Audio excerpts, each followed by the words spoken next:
Let me show you guys exactly what's going on here. We got some stuff to get into, so let's roll the tape. All right, folks, so take a look at this right over here. I want to answer the question about manufacturing in the 70s. Oh, I don't blame you. I'll go back to that too. So the reason people want to go back to the 70s is in the 70s, the largest share of our GDP was in the middle class. And that was not separate from the fact that 25% of our economy was in manufacturing. Right, the largest share of our GDP was in the middle class, the biggest chunk, the middle class, most people of who what were was middle produced income. came from the middle, and now it comes from what? The rich. Now, the top 20% controls over 50% of the GDP.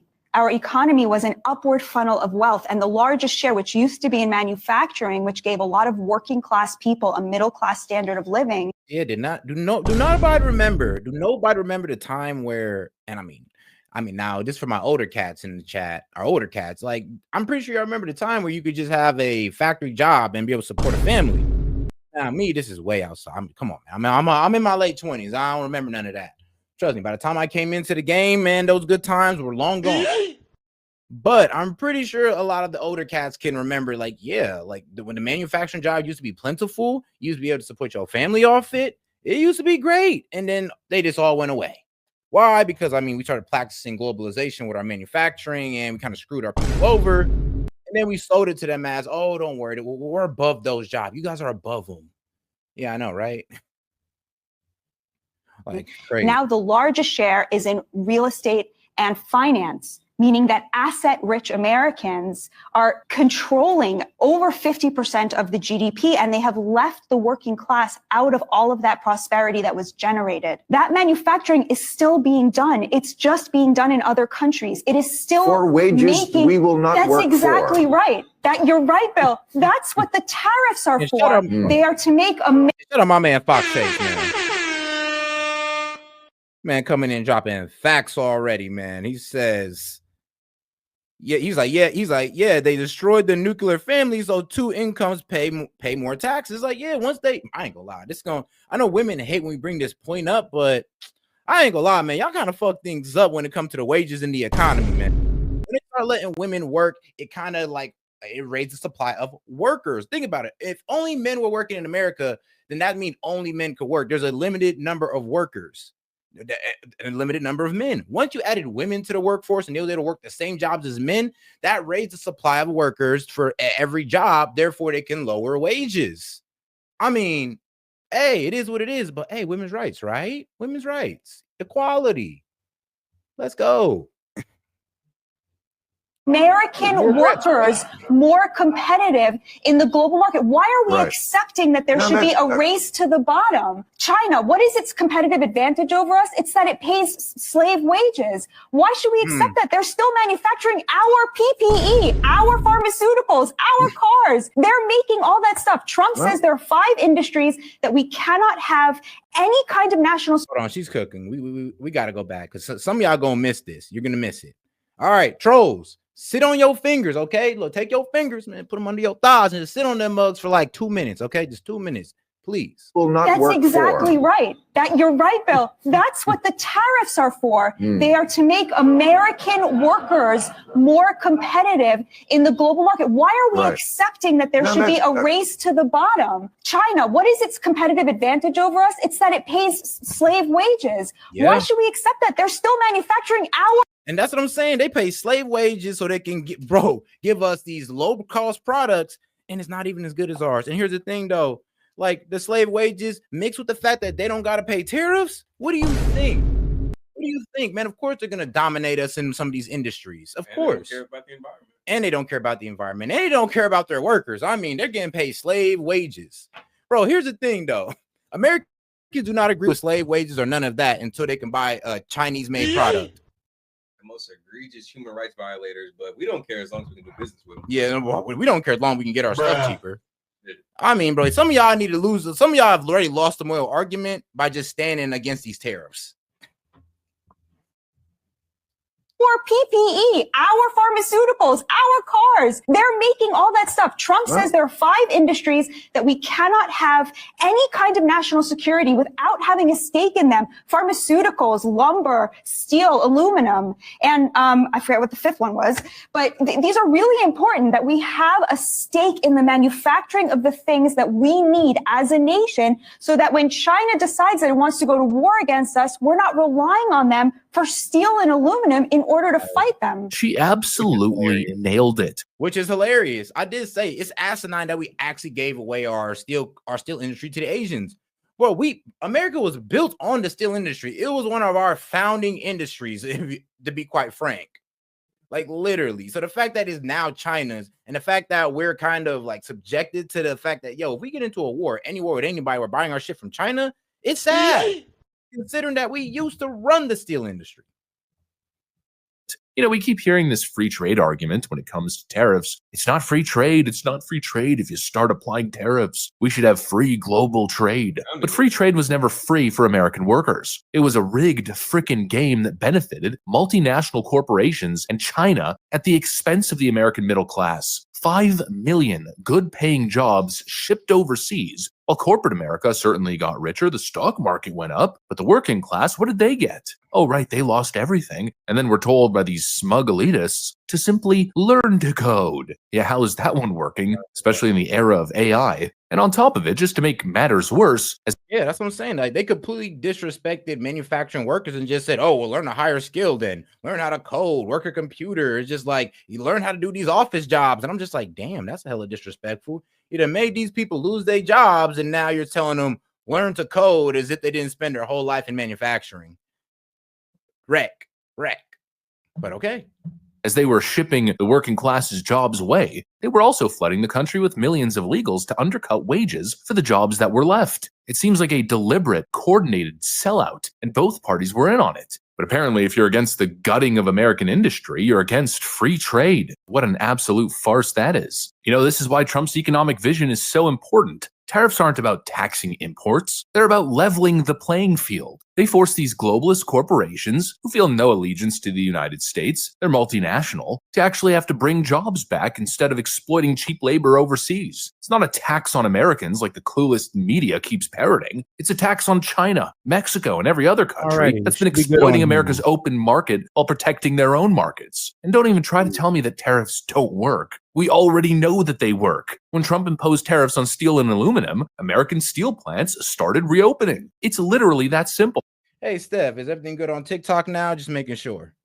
When he slapped China with tariffs, their economy took a massive hit, while American manufacturing saw a resurgence. The proof is in the frickin' pudding, and if people understood this, they'd probably realize how full of it the Democrats are when they suggest that Donald Trump only cares about him and his billionaire pals. Donald Trump is actually working against the interest of massive billionaires and in the interest of American workers. And once people start to see that, their eyes start opening up, like this journalist and author, Mrs. Bhatia. She is a self-proclaimed leftist. When I first read you, you were a conservative Republican, but not crazy. Like I read you in where? Newsweek, Time Magazine? You went from just a conservative, leaning right to a Trump supporter. And I'm just wondering what you think now. We're approaching 2 months in. You must have a feeling in your gut that this is really going badly. And I mean, that's the funny thing. I'm like, where is it going badly at? Because all the points where y'all say it's going badly, y'all lied about. Like, bro. And then here's the thing. Y'all talking about whatchamacallit, egg prices, but that's Biden's fault. That was a fail. Yeah, I mean, they've subsided, but by 35% now. Oh yeah, now they have. But they don't want to mention the fact that it was because of Biden that egg prices surges. You don't want to bring into the fact that it was because of Biden that energy prices started surging. I mean, man. And then the reason why Trump couldn't solve the Ukraine situation in one day is because Biden gave long-range missiles to Ukraine. I mean, come on now, man. Come on. It's like y'all not willing to call out the Biden administration on anything. It's almost if the Biden administration never existed. It's almost as if they never existed, bro, because they don't get brought up when anything that they did went to hell. It's that selective outrage I always talk about. Man, Trump can only do wrong and no positive. Man, regressive tolerance out the ass. And I shouldn't have thrown my lot in with this team. No, I feel so proud of, I mean, I was never a Republican or a conservative. I was a leftist, and I am still a leftist. I'm just a MAGA leftist now because... That makes no sense. When I look at what President Trump ran on and the agenda that he's... And first, though, look, man, we got to shout out Seth right now because Chef is showing us love on TikTok. Shout out Seth for sending us our first gifts on TikTok. Appreciate you, sis. enacting right now, he took a Republican Party that was built on social conservatism, foreign interventions and wars, and free trade and free markets. I mean, he's pretty pro-gay. That's pretty obvious. He appointed the highest ranking out gay person, Scott Bessent, our Secretary of Treasury, which is incredible. And he sidelined the pro-life. So he believes abortion should be legal for 12 weeks. But free trade, on foreign intervention, he's anti-war. He's trying to bring to an end to all of these wars, okay? He's on the other side of another party that is quite pro-war and wants to keep the war going, right? And he's not free trade. He does not believe in free trade. He looked at our destroyed manufacturing base. He looked at the fact that working class Americans can no longer afford the American dream. And he looked at why that was, which was there was a handshake agreement between both parties that we should somehow have free trade, which resulted in shipping 5 million good manufacturing jobs overseas to build up China and Mexico. And some came here. No, what they did was they brought in millions and millions of illegal migrants to compete with the jobs that remained here. Exactly. Like, bro, like I said, the factory that opened up in Springfield, bro, they didn't even let the citizens even apply. They rushed in a bunch of Haitians off the plane immediately.